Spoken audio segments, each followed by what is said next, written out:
계속해서 말씀드리는 것처럼 이스라엘 사람들, 특히 이제 이스라엘이라고 할 때에는 하나님의 백성됨을 좀 강조하는 것인데, 이제 신약 시대에 와서는 유대교인이라고 할 수가 있겠죠. 이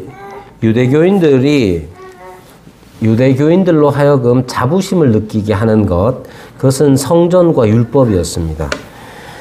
그리고 이 자부심이라고 할 때에 사실 이제 자부심이라는 것 자체가 우리가 살아가는 힘, 원동력을 제공할 때가 많죠. 예, 원동력을 제공할 때가 많아서 우리가 무엇을 자부심을 가지고 사는 것, 그것 하나가 있다면 그것 굉장히 어떻게 보면 삶을 살아갈 수 있는 재미와 힘을 제공하기도 합니다. 사실 이제 사는 게 재미가 없다 하면 자기 삶에 대한 자부심 자체가 없는 것이나 마찬가지죠. 어떤 경우는 이제 부모들의 경우는 자식에 대해서 기대하고 그것을 자부심 삼아서 살아가죠.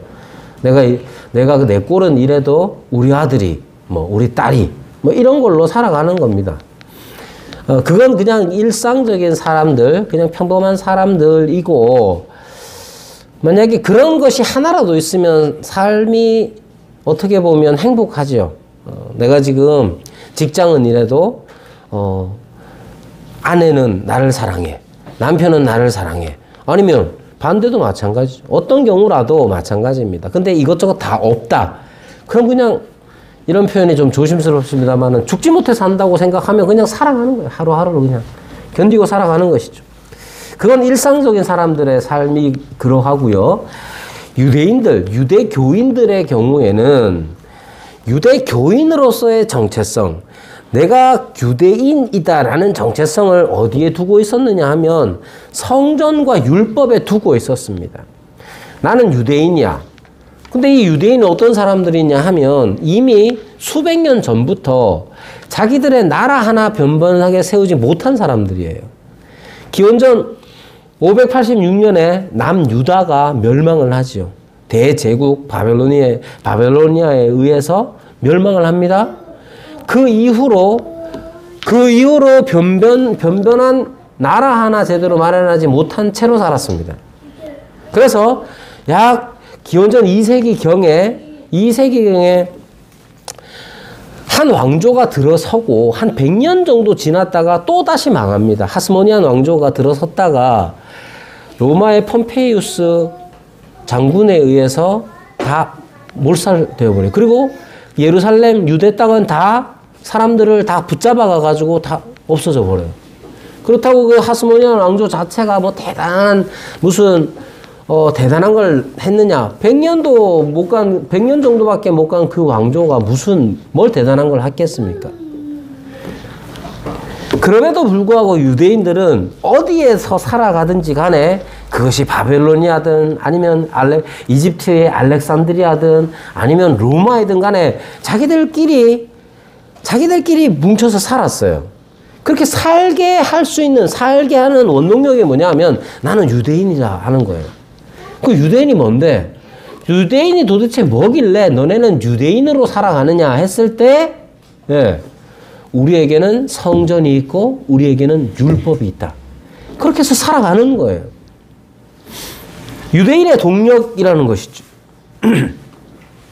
그럼 유대인들에게 이렇게 나는 유대인이야 라고 살아갈 수 있도록 만드는 것. 그 의미가 뭐냐? 성전이면 그 성전이 과연 유대인들에게 어떤 의미길래 다른 사람들이 대로마 제국과 대바벨로니아 제국과 이집트 제국 안에서도 유대인으로 살아갈 수 있었느냐 하면 성전은 하나님이 거하시는 처소라는 거예요. 하나님이 어떤 분이냐? 유대인들도 태초에 하나님이 천지를 창조하셨다는 걸 믿어요. 천지를 창조하신 그 하나님이 어디에 거하시느냐 하면 성전에 거하신다는 거예요. 그 성전은 누구 성전이냐? 유대인의 성전인 것이죠. 세상에 이런 신이 없어요.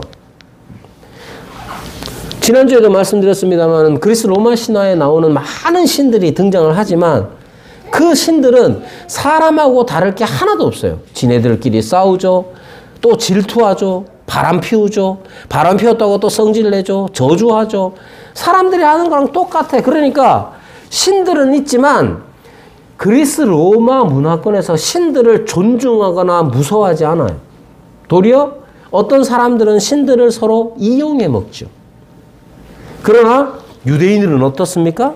하나님이 천지를 지으신 그분이, 저 높으신 그분이 우리에게로 찾아오시는 분이시고 언약을 맺어주시는 분이란 말이에요.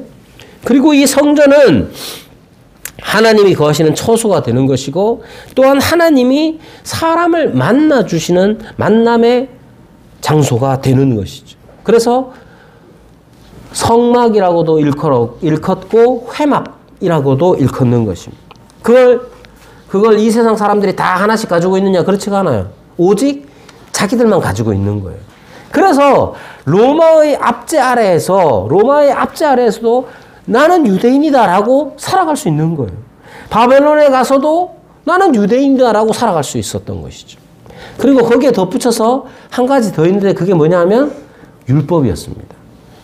성전은 이미 586년경에, 기원전 586년경에 싹 다 무너져 버리고 성전은 다 무너져 버렸어요. 성전이 사라지고 난 다음에 바벨론으로 붙잡혀 가가지고 왕래도 못하는 그 상황에서 그들이 유대인으로서의 정체성을 유지할 수 있었던 것은 회당을 중심으로 한 율법 때문에 그렇습니다. 사람들이 물만 있으면, 강가만 있으면 사람들이 모였습니다. 왜? 정결의식을 행해야 하거든요. 그래서 강을 중심으로 해서 회당이 세워지기 시작합니다. 기도처 같은 것들이 세워지고 회당이 생겨집니다. 그 회당에서 뭘 했느냐? 율법을 중심으로 한 예배를 드리기를 시작했습니다. 그게 뭐냐? 성전에 제사를 드릴 수가 없잖아요. 성전 제사를 드릴 수가 없기 때문에 남은 건 뭐냐 하면 율법을 가지고 읽는 거예요. 율법을 가지고 읽으면 그 율법에 낭독한 율법의 의미가 무엇인지 살피는 거죠. 어때요? 지금 우리 예배랑 비슷하죠? 그래서 지금 우리의 개신교의 예배 자체가 회당 예배의 영향을 받은 것이 많습니다. 아무튼 이 율법 자체도, 사람들은 율법 자체가 유대인들에게 있어서는 자기들이 누구인지를 확인하게 하는 그러한 동력을 제공했던 것이에요. 스데반이 말한 것은 무엇입니까? 스데반이 말한 것은, 성전에 관하여서 스데반이 말한 것은 하나님이 거하시고 하나님이 임재하시는 것은 어느 한 장소에 제한적일 수 없다는 거예요. 그것이 어디든지 간에 하나님은 임하실 수가 있는 겁니다. 그걸 역사적으로 밝히죠. 어떻게? 아브라함이 메소포타미아, 갈대아 우르에 있을 때에 그곳은 우상을 만드는 우상의 도시였습니다. 그러나 우상의 도시에는 하나님이 임하지 못하시느냐? 그렇지가 않고 우상의 도시라 할지라도 그곳에 하나님이 임하실 수 있는 거예요. 그럼 그것이 어떤 곳이냐? 영광의 장소가 되는 거죠. 그래서 영광의 하나님이 아브라함에게 나타나셨다라고 말하는 겁니다. 뿐만 아니라 사람들의 상태에 따라서도 마찬가지예요. 사람들이 노예로 수백 년 동안 노예로 살았습니다. 천한 노예로 살아갈 때에 하나님은 그들을 모른 척 하시는 게 아니에요. 하나님은 이스라엘 사람들이, 하나님의 백성이 형편없는 모습을 하고 있을 때라도 하나님은 그곳에 임하셔서 그들을 구원해내시는 하나님이신 것이죠. 따라서 성전에 제한을 두고, 성전 이 장소에 제한을 두고 하나님이 거하시거나 하나님이 만나주신다고 생각하는 것은 성경이 말하는 바가 아니다라고 가르치고 있는 겁니다. 그것을 스데반이 이야기하고 있죠. 앞서 말씀드린 대로 성전이 없어졌을 때, 무너지고 그들이 흩어졌을 때 그들은 율법이 중심이 되었습니다. 바벨론이든 애굽이든 로마에서든 어디든지 회당에서 율법이 낭독되고 그것을 지키기를 또한 힘썼습니다. 그들은 그 회당에서 이것이 어떤 의미인지를 깊이 생각했습니다. 예를 들면 안식일을 거룩하게 지키라. 안식일을 거룩하게 지키라 하고 그 밑에 나오는 내용들이 뭡니까? 아무 일도 하지 말아라. 그 아무 일도 안 한다는 게 어떤 거냐? 어느 정도까지 아무 일도 안 해야 되느냐는 거예요. 오늘 제가 추울까봐 주나 보고 저 가서 난로를 들고 와라 했습니다. 그럼 이건 안식일에 일하는 겁니까? 안 하는 겁니까?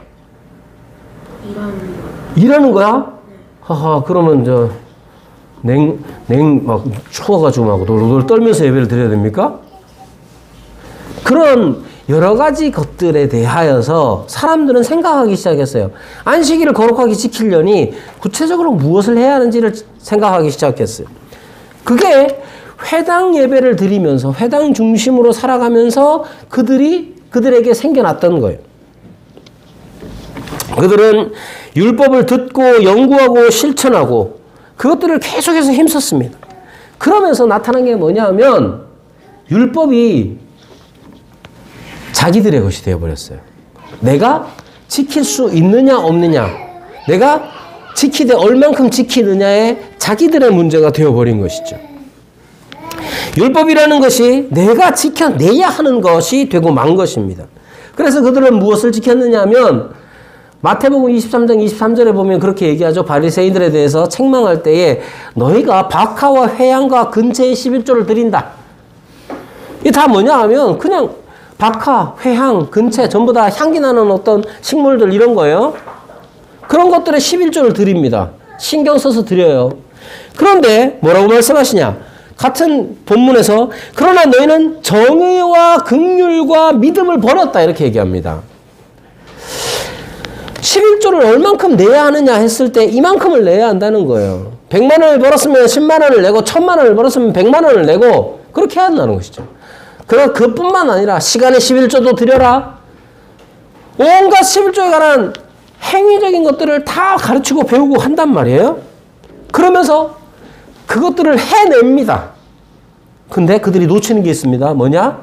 11조 안에 담겨있는 정의와 긍휼과 믿음에 대해서 그들은 버려버렸어요. 여러분 11조는 정의롭습니까? 11조를 생각할 때 여러분들이 정의롭다고 생각합니까? 11조가 나타내는 정의란 뭐냐면 공동체적인 거예요. 11조를 누구에게 줍니까? 하나님 앞에 내어드리죠. 그럼 하나님 앞에 바쳐진 11조가 어떻게 사용되느냐 하면 고아와 과부들을 위해서 사용되기도 하고 레위인들을 위해서 사용되기도 합니다. 즉 여기에서 11조에 대한 정의는 내가 딱 10분의 1을 내야 얼만큼 10분의 1을 내야 하느냐의 문제가 아니에요. 공동체적으로 누군가는 받은 기업이 없어서 11조를 내지 않으면 누군가는 굶게 되고 어려움을 당하게 되는 거예요. 보호자가 없는 고아와 과부들이 그 어려움 속에 여전히 있는 것이 공동체적으로 정의롭지 못하는 거예요. 그리고 이 일들을 위해서 필요한 게 뭐냐? 그들을 긍휼히 여기는 마음인 것이죠. 또한 11조를 낸다는 게 얼마나 어려운 일입니까? 우리 아들이 일주일에 용돈을 10만 원을 줍니다.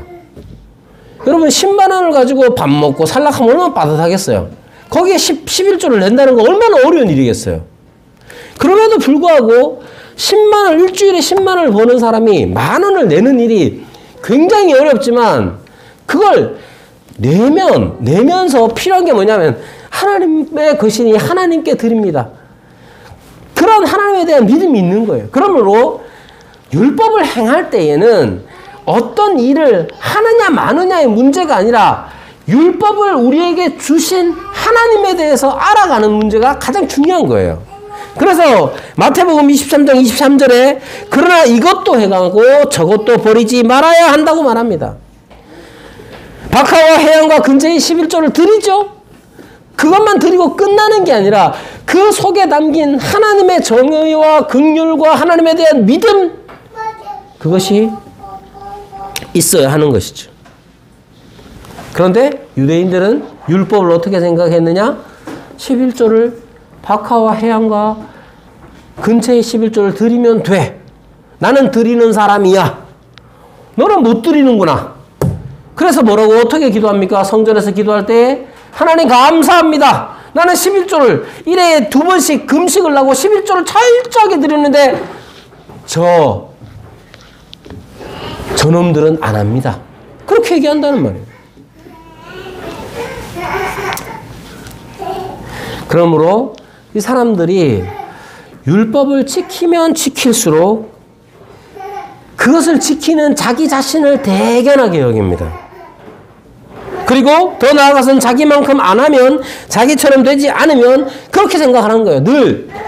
그래서 언제나 하나님이 아니라 자기가 기준이 됩니다.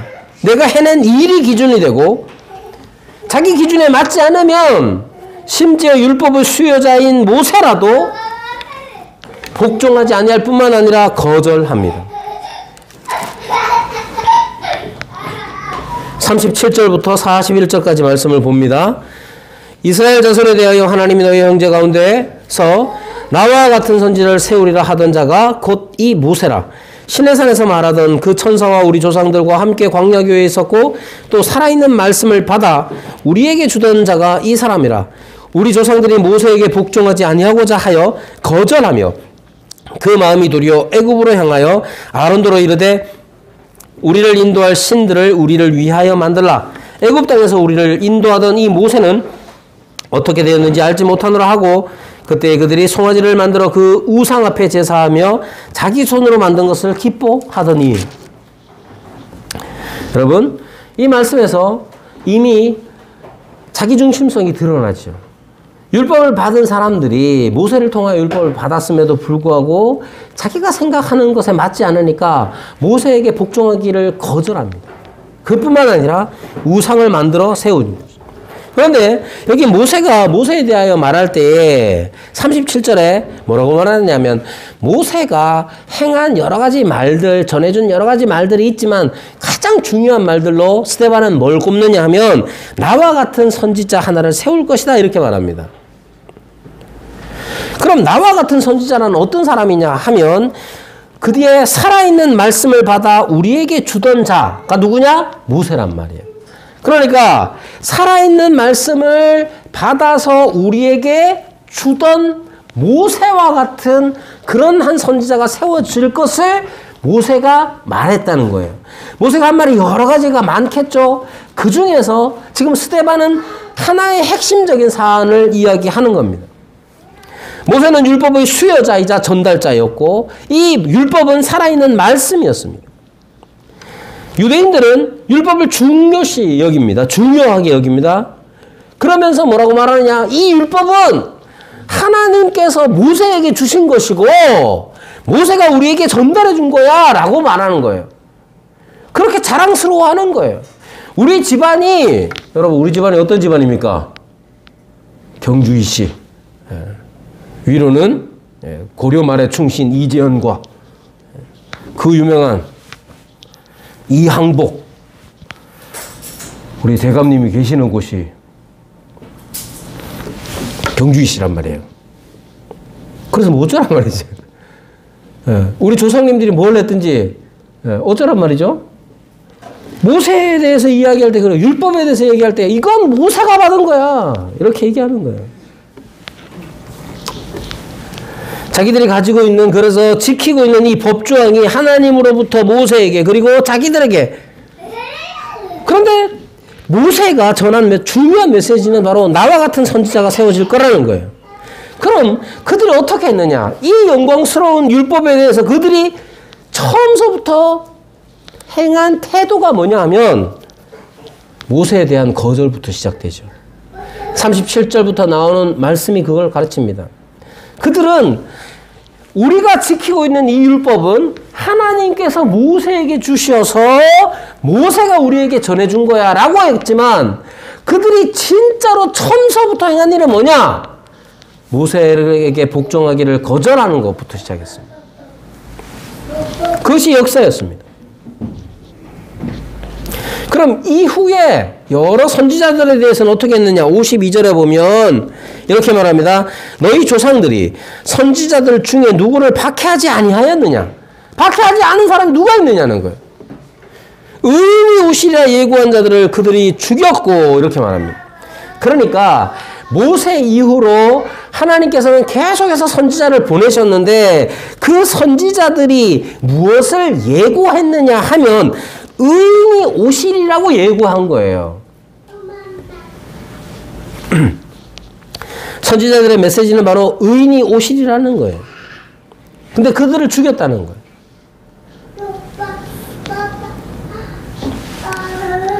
자, 그러면서 뭐라고 말합니까? 그럼 모세가 이미 말하고 가장 중요하게 말하고 선지자들이 계속해서 예고한 게 뭐냐 하면 선지자 곧 의인이었습니다. 여러분, 의인이 어떤 사람이냐? 의인이 어떤 사람이냐 하면 유대교의 편에서 보면, 유대교 입장에서 보면 율법의 모든 요구를 이룬 사람이 의인이에요. 그래서 그 사람들은, 유대인들은 의롭다고 여겼단 말입니다. 그런 사람이 있습니까? 율법을 다 이룬 사람이? 없죠? 있어요. 딱 한 분. 바로 예수님이죠. 바로 예수님이라 하는 사실을 지금 이야기합니다. 어떻게 얘기하냐? 52절 뒷부분에 보시면 그들이 죽였다 이렇게 말하죠. 이제 너희는 그 의인을 잡아준 자요 살인한 자가 되었다. 이제 그 의인은 누구냐 하면 이미 선지자들이 계속해서 예언했던 사람인데 그가 이미 왔어요. 누구냐? 예수님이에요. 너희가 예수님을 잡아서 살인했다라고 말합니다. 근데 이게 어떤 의미냐 하면 유대인들이 예수님을 잡아서 죽이게 만들었잖아요. 잡아서 죽일 수 있는 여러 이유, 법적인 근거가 뭐냐 하면 유대인들은 예수님에 대하여 율법으로서 책잡을 수가 없었습니다. 그들이 기껏 해봐야 거짓말한 게 뭐냐? 신성모독이에요. 성전을 무너뜨리고 사흘 만에 짓는다. 신성모독에 대한 걸로 그들을 걸었습니다.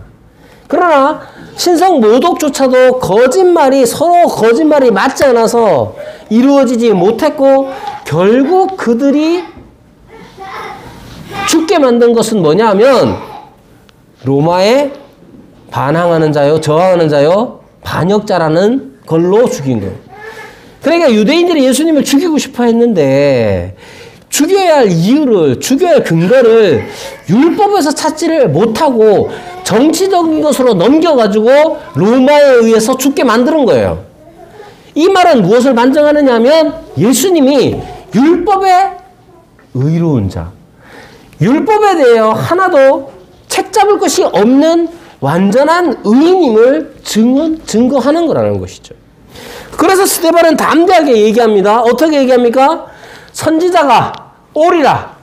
나와 같은 선지자를 하나님이 세우실 것이다 라고 모세가 이야기했고 뒤이어 이스라엘의 역사 속에서 선지자들이 의인이 올 것에 대하여 계속해서 예고를 했다는 거예요. 그 의인은 어떤 사람이냐면 단지 그냥 하나님의 살아있는 말씀을 받아서 전달해 주는 자가 아니라 그 하나님의 말씀을 받아서 그 말씀을 완전히 이룬 자가 올 것이다. 의인이 올 것이다 라고 예언했고 그 의인이 왔어요. 누구예요? 예수님이에요. 예수님이 의롭다는 것은 유대인 자신들이 증언합니다. 어떻게? 율법으로서 책잡을 것이 없었기 때문에 그들은 정치적인 이유를 들어서 죽게 만드는 거예요.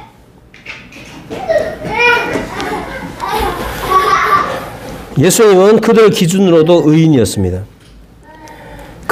유대인들은 언제나 그랬습니다. 모세 때부터 모세를 거절하고 선지자를 죽이고 결국 모세와 선지자들이 예고하고 예언한 의인이죠. 율법의 핵심인 예수님을 죽였습니다. 여러분, 율법이라는 것은 내가 지켜야 하느냐 마느냐의 문제만에 그치는 게 아닙니다. 율법의 핵심은 하나님을 알게 하는 겁니다. 자, 행동과 관련지어서 한번 생각해 보세요. 우리 정아가 어릴 때, 지금보다도 어릴 때 다른 집에 놀러 갔어요. 정아 친구 엄마가 전화 와가지고 정아는 어떻게 그러냐고 막 이러더라고요. 흔치 않은 일이라는 말씀드립니다. 보세요. 아이가 어떻게 했는지를 통해서 뭐가 드러나느냐면 부모가 어떤 사람인지가 드러납니다. 창건이도 마찬가지겠죠? 창건이가 막 가서 정말 훌륭하게 행해. 그러면 어떤 소리를 듣냐면 야, 부모님이 어떻게 키웠길래 이런 얘기를 듣는단 말이에요. 그러니까 아이의 행동 자체가 그냥 아이의 행동으로 끝나지 않고 부모님에 대해서도 생각하게끔 만든단 말이죠. 여러분, 우리가 세상에서 율법을 지키면 어떤 일이 일어나겠습니까? 하나님이 하라고 하신 거 하고 하나님이 하지 말라고 한 거 안 하고 그렇게 율법을 지키면 어떤 일이 일어나겠습니까? 유대인들은 어떻게 생각하냐면 야, 내가 얼마나 대담한 사람인지 봐라. 나는 얼마나 법을 잘 지키는 사람인지 봐라.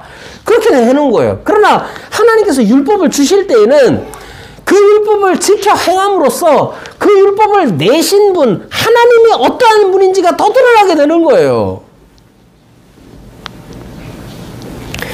여러분, 법을 행한다. 11조만 보십시오. 박하와 해안과 근처의 11조를 내는 그 행위 자체만이 아니라 그 법을 내신 하나님을 더 알아가고 이해하도록 하나님이 법을 주신 거예요.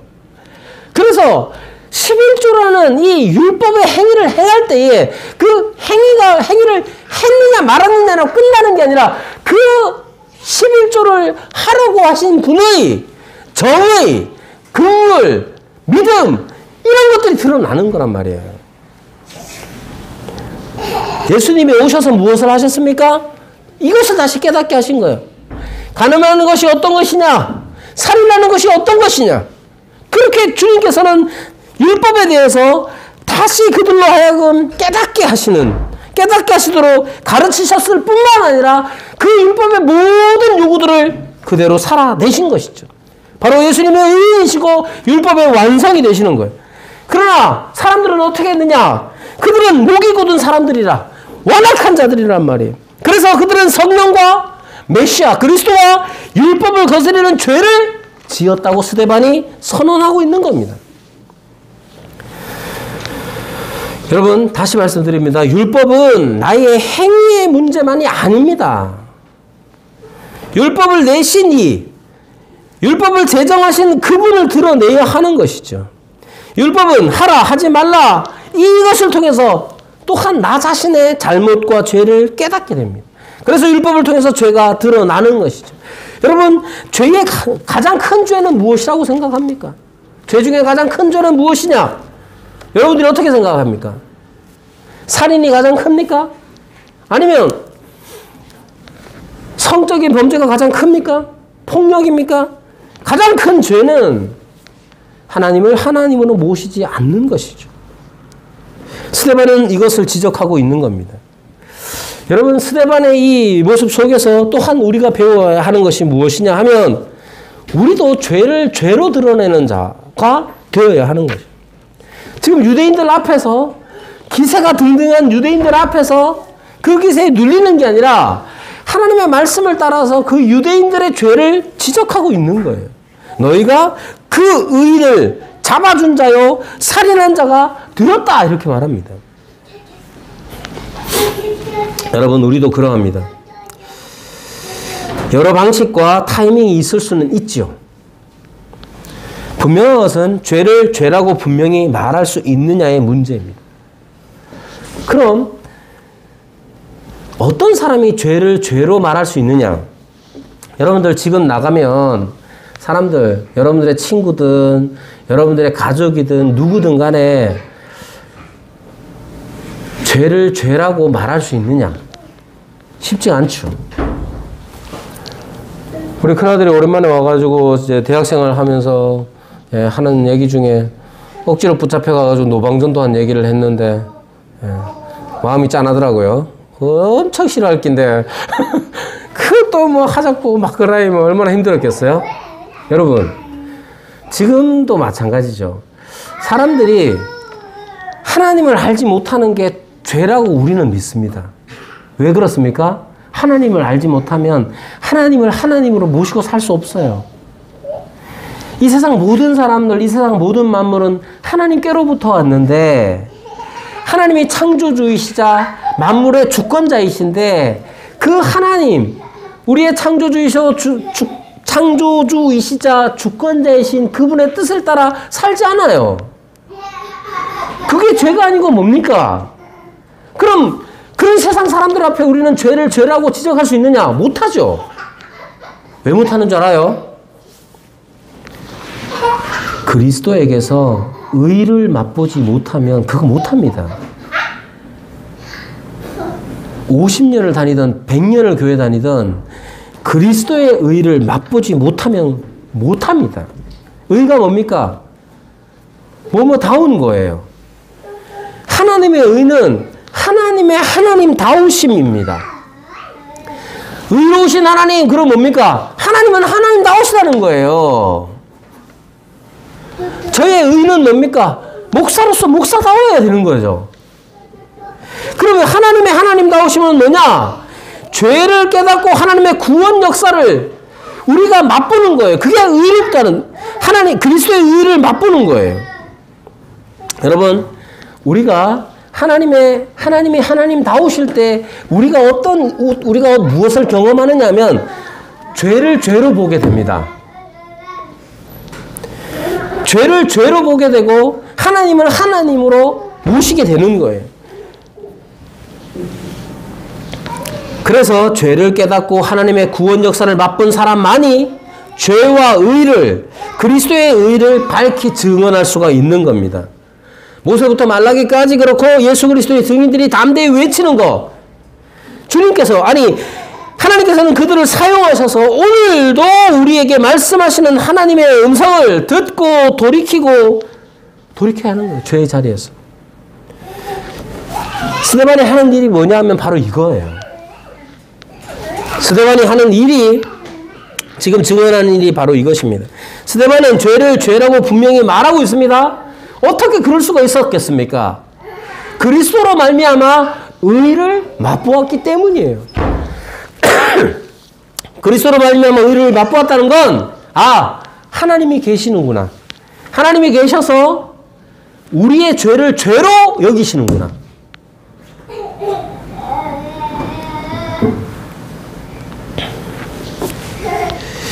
그러면 사람들의 반응이 어떨까요? 우리가 사람들에게 죄를 죄로 선언하고 증언하면 사람들이 어떻게 하겠습니까?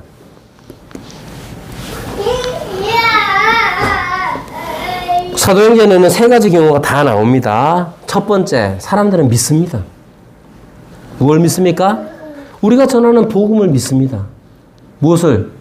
하나님이 계시는, 하나님이 계셔서 우리의 죄를 죄로서 심판하신다는 사실을 사람들은 믿습니다. 우리가 전하지 않아서 그렇지, 우리가 전할 때에 사람들은 우리가 전하는 복음을 믿습니다. 우리가 전하지 않으면 믿고 싶어도 믿을 수가 없겠죠.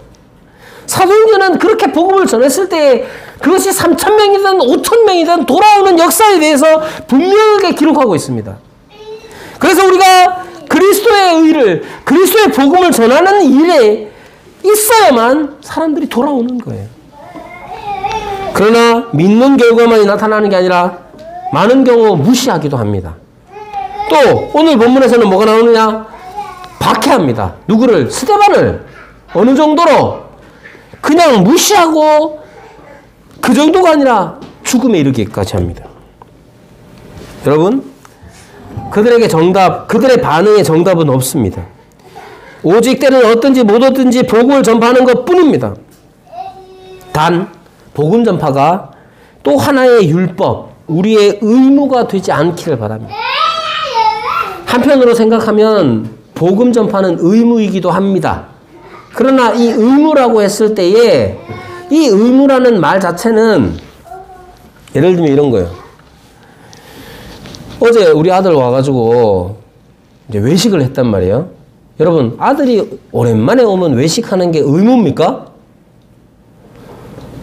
어제 금요일 날은 준하가 졸업식이어가지고 외식을 또 했습니다. 졸업하고 아들 오랜만에 오면 다 외식하는 게 의무입니까? 오늘 졸업인데 왜 밥 안 사줘요? 막 이럴 수 있잖아요. 에? 그러나 생각해 보십시오. 우리가 그 일을 의무처럼 하지만 기쁘고 즐겁게 합니다. 아들 고등학교까지 다니느라 수고 많았다. 아들 멀리 대전에서 노느라 수고 많았다. 그러면서 기쁘게 그 의무를 행하는 거예요. 복음 전파도 마찬가지입니다. 너희가 때를 얻든지 못 얻든지 복음을 전하라. 명령하시죠? 명령을 받았기 때문에 우리가 의무감으로만 하는 게 아니에요. 왜? 복음 자체는 우리에게 환희를 주기 때문에 그래요. 나 같은 죄인을 살리신 하나님의 은혜의 감격이 거기에 더해져서 단지 의무가 아니라 기꺼이 기쁨으로 그들을 전하는 거예요. 그래서 복음 전파에는 확신이 있고 복음 전파에는 감사가 있고 복음 전파에는 기쁨이 있는 의무가 되는 거예요. 여러분, 사람들의 반응이 중요한 게 아닙니다. 복음 안에 담겨있는 그 기쁨을 맛보는 그것이 중요한 거예요. 복음 안에 있는 그 환희 속에서 우리가 복음을 전할 때 사람들은 믿기도 하고 무시하기도 하고 우리를 박해하기도 하겠죠. 중요한 건 복음 전파예요. 오늘 본문에 보시면 사람들이 분노합니다. 54절에 보면 이 말을 듣고 마음에 찔려 그를 향하여 이를 갈았다 이렇게 얘기해요. 여러분, 우리에게 기쁨을 준 이 복음을 전했을 때 사람들이 분노하고 격분하고 우리를 향하여 이를 갑니다. 그럼 어떻게 해야 됩니까?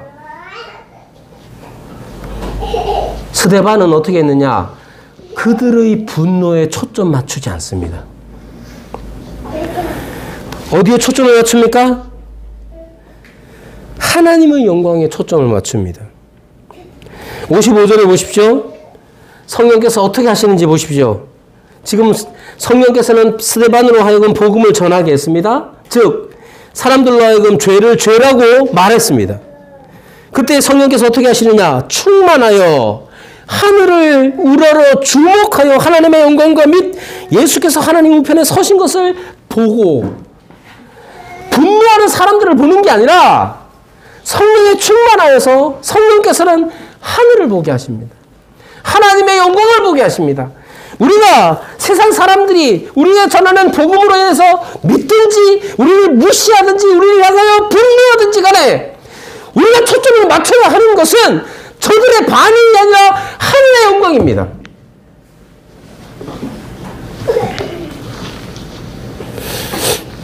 성령께서는 우리의 초점을 세상의 반응에 그들의 분노에 맞추지 않으시고 성령으로 충만하게 하셔서 하늘을 우러러 주목하여 하나님의 영광과 및 예수께서 하나님의 우편에 서신 것을 보게 하셨다고 말합니다. 그리고 이어서 말합니다. 스데반이 이렇게 말합니다. 보라, 하늘이 열리고 인자가 하나님 우편에 서신 것을 보노라. 그가 본 것이, 그가 초점 맞춘 것이 무엇인지 보십시오. 그는 그리스도를 보고 있습니다. 분노한 세상 가운데 자꾸만 그 분노하는 세상을 보는 경우가 얼마나 많은지 몰라요. 대표적으로 기독교인들이 지금 제일 분노하고 있는 상황이 뭐냐? 동성애입니다. 동성애 때문에 이 나라가 망하게 생겼다고 생각합니다. 여러분, 동성애가 세상 사람들이 다 동성애하면 이 나라 망하겠죠. 안 그래도 출산율도 저조한데 망하겠죠. 그럼 맞습니다. 동성애가 죄라고 말한다고 사람들은 우리를 무시하고 인권도 모르는 사람이라고 취급합니다. 맞아요. 그렇게 막 말하고 있어요. 그러면 그럴수록 기독교인들이 자꾸만 같이 분노합니다. 여러분, 그게 동성애 문제든 무슨 문제든 사회 정의에 관한 문제든 간에 죄를 죄라고 말하고 의를 의라고 말한 뒤에 우리가 바라봐야 할 것은 저 사람들의 반응이 아니라 하늘을 우러러 하나님 우편에 서신 그리스도를 봐야 합니다. 그리스도께서 내게 베푸신 은혜, 그리스도께서 이루신, 우리를 위하여 이루신 모든 의와 그분의 영광을 바라보는 거예요. 그래야 우리도 분노에 사로잡히지 않을 수가 있습니다. 그분은 우리가 분노 앞에 서 있을 때 하나님 우편에 서 계십니다. 우리가 세상의 분노 앞에서 그리스도를 증언할 때 그리스도께서는 하나님 앞에서 우리를 증언하십니다. 그래서 보좌 우편에 앉아 계신다고 표현하지 않고 하나님 우편에 서신 것을 그가 보았다라고 말하는 겁니다. 그리고 난 다음에 어떻게 됐습니까? 스데반은 돌에 맞아 죽습니다. 여러분, 돌에 맞아 죽을 때 가장 큰 친절이 뭡니까? 즉사예요, 즉사. 멜 깁슨이 주연한 브레이브 하트라는 영화가 있는데, 브레이브 하트에 이 멜 깁슨이 스코틀랜드 이제 독립운동을 주도하다가 잡혔습니다. 그리고 처형을 앞두고 있어요. 처형하는 사람이 뭘 요구하느냐? 멀시. 자비를 구해라. 이렇게 말합니다. 자비를 구하라. 그렇지만 이 영화에서 멜 깁슨은 이제 프리덤 하고 죽죠. 자유를 이렇게 외치고 죽습니다. 그러면 그때 처형하는 사람이 멀시, 자비, 그가 베푸는 자비는 뭐냐? 살려주는 게 아니에요. 그냥 한 방에 죽이는 거예요. 한 방에. 우리나라에서도 사람을 목을 칠 때에 목을 치는 그 사람들이 돈을 많이 벌었대요. 어떻게 돈을 버느냐? 한 방에 끝내줘라. 그리고 뒷돈을 받았다는 거예요. 여러분, 돌에 맞을 때 스데반에게 베풀어질 수 있는 자비는 그냥 큰 돌 한 방으로 그냥 끝나는 거예요. 근데 짜잘한 돌들이 계속 머리를 때리고 배를 때리고 눈알을 때리고 피가 터져 나오는 데서 계속 맞으면 얼마나 괴롭겠습니까? 얼마나 아프겠어요? 과연 스데반은 자비를 얻었느냐? 그렇지 않아 보입니다. 왜냐하면 스데반이 돌에 맞으면서 남긴 두 문장의 말이 남아있기 때문에 그렇습니다. 59절에 보면 이렇게 말합니다. 그들이 돌로 스데반을 치니 이미 스데반을 돌로 치기 시작했습니다. 그때 스데반이 부르짖습니다. 어떻게? 주 예수여, 내 영혼을 받아 주옵소서. 뿐만 아니라 그는 무릎을 꿇고 크게 불러 뭐라고 외칩니까? 주여, 이 죄를 그들에게 돌리지 마옵소서. 이렇게 말합니다. 스데반에게는 자비가 베풀어지지 않은 것 같습니다. 그는 돌에 맞으면서도 하늘을 우러러보는 시간이 있었고, 또한 이 두 마디 말을 남길 수 있는 시간이 있었던 것이죠. 그만큼 그는 돌에 계속해서 맞고 있었던 거예요. 그럼에도 불구하고 그는 마지막 순간까지 분노한 사람들을 대하여 분노에 다시 사로잡히지 않고 그리스도를 바라보았습니다. 사람들은 이것을 순교라고 부르지요. 순교란 단지 믿음 때문에 목숨이 빼앗기는 것, 타인에 의한 죽음, 그것만을 의미하지 않습니다. 순교는 죽음으로써 자기에게 있는 가장 중요한 것이 무엇인지, 자기의 보화가 무엇인지를 드러내는 것이 바로 순교예요. 목숨보다도 중요한 것, 정의보다도 중요한 것, 분노보다도 더 중요한 것이 무엇인지를 끝까지 바라보는 것이 순교입니다. 여러분, 우리가 주목하는 것으로서 우리에게 값진 것이 무엇인지를 드러냅니다. 죽을 때까지 돈을 외치는 사람은 그 돈이 가장 중요한 가치겠지요. 스데반의 순교를 통해서 신자가 끝까지 주목해야 하는 것이 무엇인지 드러나죠. 그것은 뭐냐? 바로 그리스도입니다. 스데반이 죽을 때까지 돌에 맞으면서까지 바라보고 주목했던 것은 그리스도예요. 그리고 또 하나 드러나는 게 뭐냐? 그분이 신자를 끝까지 주목하고 계시다는 것도 드러납니다. 여러분, 교회는 순교의 공동체입니다. 즉, 교회는 우리가 무엇을 주목하고 있는지를 확인해야 하는 거예요. 우리에게 있어서 가장 가치 있는 것, 가장 귀한 것이 무엇인가? 우리는 무엇을 또 누구를 보고 있는가?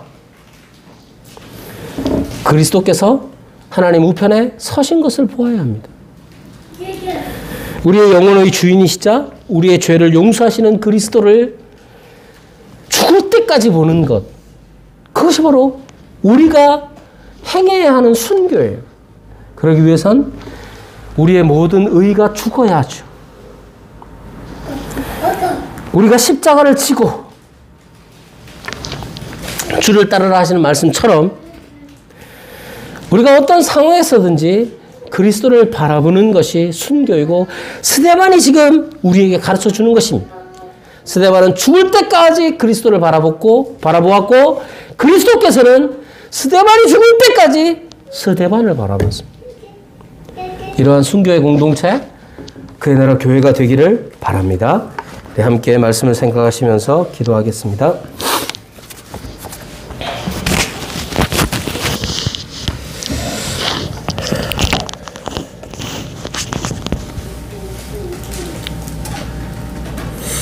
이 모든 말씀 예수님의 이름으로 기도드리옵나이다. 아멘. 우리 헌상송 하시면서 우리 이재철 집사님 복원해 주시겠습니다.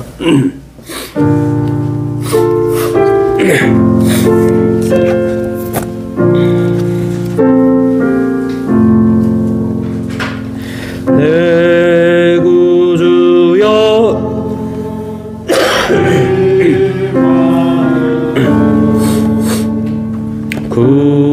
구주님 앞에 드리오니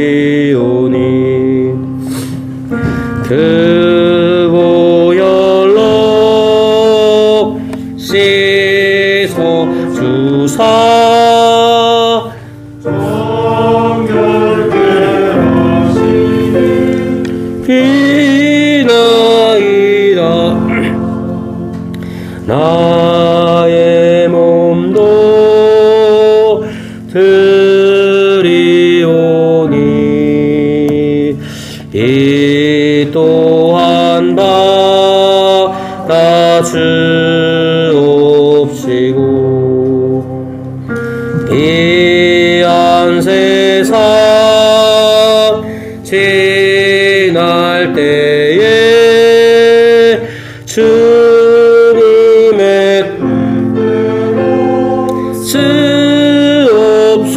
쓰옵소서. 하나님 아버지 감사합니다.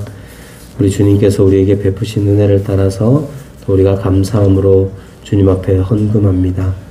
우리가 드리는 것이 단지 돈에 그치는 것이 아니라 우리 주님을 향한 우리 주님을 향하여 우리 자신을 모두 드리는 것이 되게 하여 주옵소서.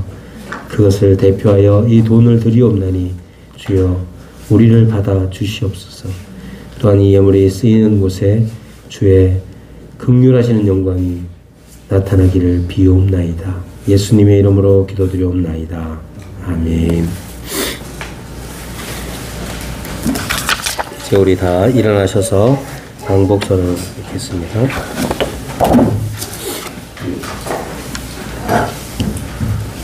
여호와는 네게 복을 주시고 너를 지키시기를 원하며 여호와는 그의 얼굴을 네게 비추사 은혜 베푸시기를 원하며 여호와는 그 얼굴을 네게로 향하여 드사 평강 주시기를 원하노라.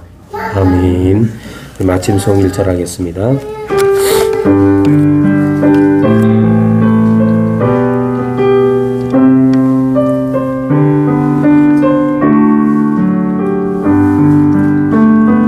여기에 모인 우리 주의 은총 받은 자여라. 주께서 이 자리에 함께 계심을 아노라. 언제나 주님만을 찬양하며 따라가리니 시험을 당할 때도 함께 계심을 믿노라. 이 믿음 더욱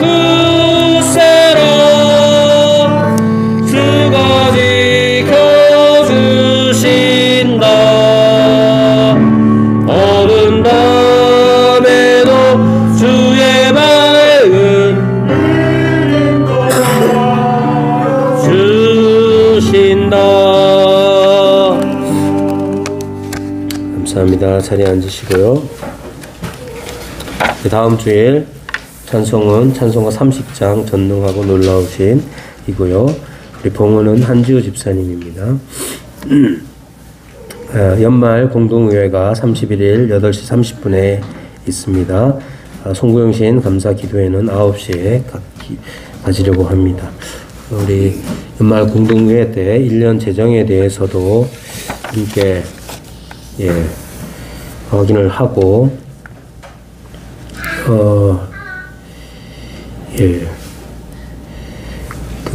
제가 지금 방식이 이게 맞을지는 모르지만 우리 교회에 권사님을 선출을 하려고 하는데 우리 함께 또 뜻을 모아서 기도하고 권사님을 선출하는 문제까지 함께 다룰 수 있으면 좋겠습니다. 그렇게 해서 기도로 준비하시기를 바라고요. 우리 교회 달력 가져가시기 바라고, 저는 내일부터 1박 2일로 우리 바이블 플러스 이제 졸업 사정회 겸 교무회의로 출타하게 됩니다. 그리고 새해에는 더 많은 교우들이 성경 일독하는데 함께 동참해 주시기를 바라고요. 은서랑 주은이도 신약 일독 정도는 해야지. 한주 집사님 신약 일독은 복음서는 1년에 2번, 나머지는 1년에 1번, 그래서 거의 한 장씩 읽어요. 그러니까 너무 어렵지 않으니까 같이 할 수 있으면 좋겠습니다. 우리 함께 기도하실 때 우리 교회가 주님 은혜 가운데서 내년에도 성장하는 그런 교회가 될 수 있도록 위해서 기도해 주시고, 또 물론 여러분들에게는 한편으로는 갑작스러운 일일 수는 있지만 교회에서 우리 권사님을 우리 선출하려고 하는데 여러분들이 함께 기도해 주시고, 그래서 교회가 좀 더 자립하고 또 교회의 모습을 갖춰 나가는 일들을 내년에는 또 이룰 수 있도록 우리 함께 교회를 위해서 이 시간 함께 기도하겠습니다. 하나님 아버지, 우리 교회를 위해서 이 시간 기도합니다. 2022년 주님께서 베풀어 주신 은혜를 따라서 우리가 감사함으로 또한 내년을 바라봅니다. 하나님 아버지, 우리 교회가 이제 16년째를 맞이하며 하나님의 교회가 더욱더 자라나고 뿌리 내리고 성장할 수 있도록 주님께서 은혜를 베풀어 주시옵소서. 그 첫 시작으로 우리 교회에서 또 권사의 직분자를 뽑기를 원하옵나니 하나님, 우리의 마음을 잘 준비시켜 주시고 우리가 이 일에 있어서 하나님의 은혜 가운데서 잘 행해 나갈 수 있도록, 그래서 이 교회가 든든히 세워지는 교회가 될 수 있도록 주의 은혜를 베풀어 주시옵소서. 하나님 아버지, 2022년 마지막 주일 예배를 주님 앞에 드렸습니다. 올해에도 주님께서 베풀어 주신 은혜가 크고 주님께서 함께 해주셨기에 오늘까지 이르렀음을 고백합니다. 감사합니다. 주님, 내년에도 열하신 은혜를 베푸사 우리 교회가 더 든든히 세워지게 하여 주시고 주의 은혜 가운데서 날마다 성장하는 교회가 되게 하여 주시옵소서. 한 해를 마무리하는 연말 공동의회를 준비 중에 있습니다. 재정부에게 은혜를 베풀어 주시고 여러 가지 일들 잘 마무리하게 주시옵소서. 뿐만 아니라 우리 교회가 또 주님의 은혜 가운데서 든든히 세워지기를 바라는 마음으로 또 권사의 직분자를 선출하고자 하오니 주께서 은혜를 베풀어 주시고 주의 은혜 가운데 이 모든 일들이 진행되게 하여 주시옵소서. 감사하며 예수님의 이름으로 기도드리옵나이다. 아멘.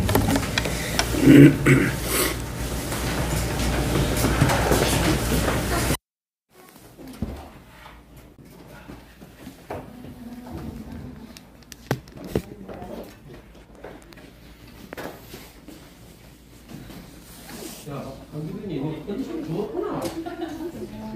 메리 크리스마스. 아이고 오랜만이네요.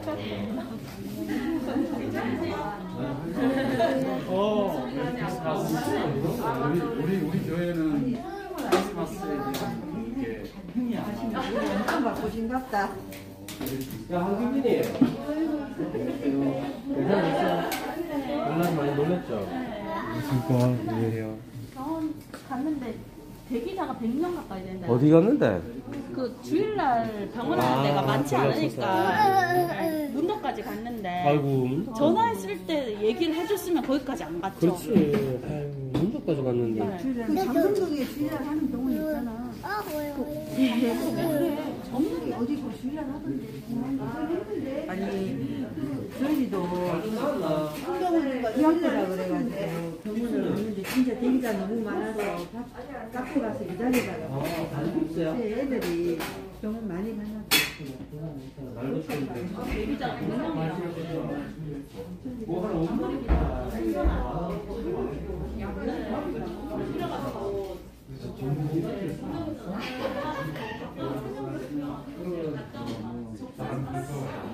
우리의 삶이 어떠 할지라도 예수님이 오신 것은 우리에게 가장 역사적인 삶입니다.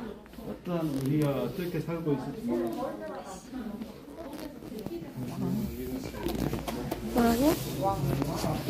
껐어? 왜 껐어? 왕.